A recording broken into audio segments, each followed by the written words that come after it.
We're going to relocate it to another spot for the summer. Finish cutting the rest of the siding for the house and the some soffit pieces and the beams for the front porch.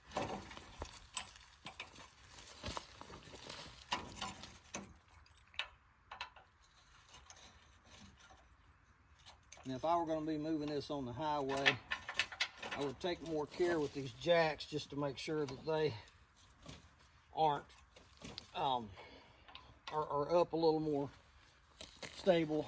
But for this move, it doesn't require, we're only moving at about 150 yards. And the plan right now is to move it with the four-wheeler. Sometimes, if it's stuck in the dirt a little hard, the four-wheeler won't move it. So this is right at the upper limit of what the four-wheeler can haul. So if it doesn't want to move it, we'll swap to maybe pick up for a tractor.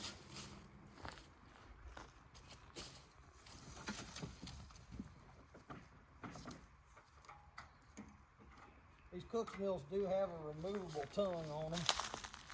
So when you get it to a site where you want to leave it, just from a security standpoint, it's nice to be able to remove the tongue, take it with you, because it makes it nearly impossible for somebody to just back up and hook onto your mill and drive away with it.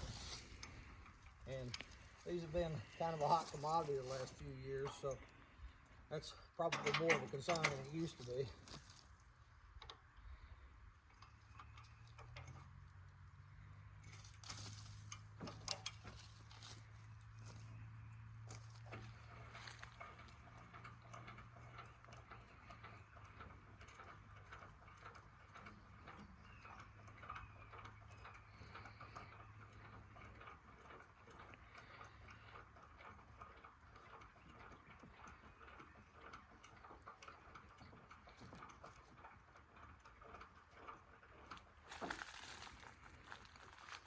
Leave that one about like that till I get the four-wheeler hooked up. And I'll take it loose.